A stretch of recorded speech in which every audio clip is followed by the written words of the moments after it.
Iranians say their bones breaking under U.S. sanctions. From a subway performer's battered leather hat devoid of tips, to a bride to Beth's empty purse, the lack of cash from the economic pressure facing Iran's 80 million people can be seen everywhere. Many blame President Donald Trump and his maximalist policy on Iran, which has seen him pull out of Tehran's 2015 nuclear deal with world powers and levy punishing U.S. sanctions on the country. In recent weeks, Iran has threatened to break out of the deal unless European powers mitigate what it calls Trump's economic. In response, U.S. officials have vowed to pile on more sanctions.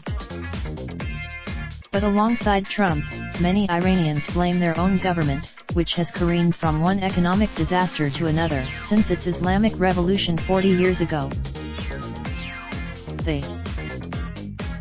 She said government leaders keep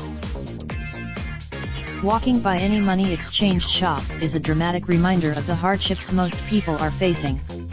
At the time of the nuke, inflation is over 37%, according to government statistics.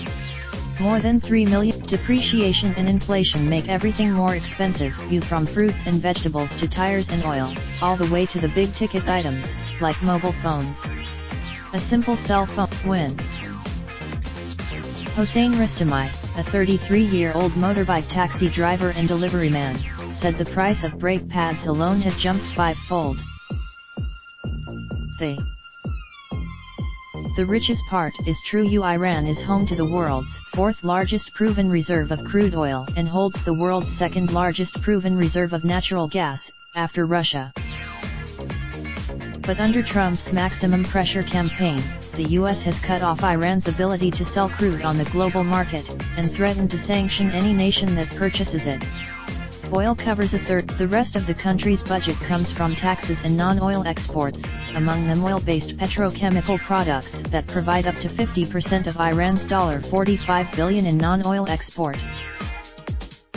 In Tehran's Lily Park, retired school teacher Zara Ghasmi criticized the government for blaming every. She says she has trouble paying for her basic livelihood. The price of a bottle.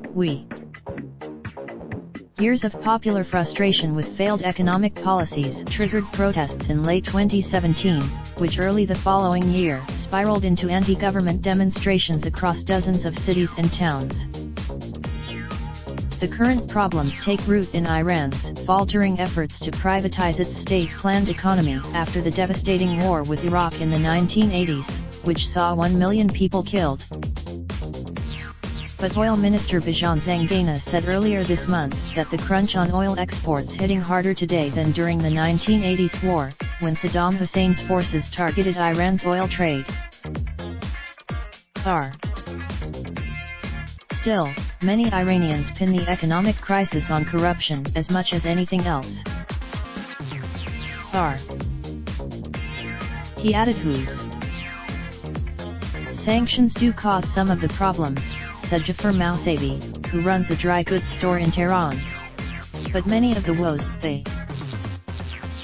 Yet people come and go each day to work on Tehran's crowded metro, seemingly earning less each day for the same work. In one train car, people raindrop, drop top smoking, no cooking the hot pot. Fucking on your bitch, yeah, that. Looking up, open the park,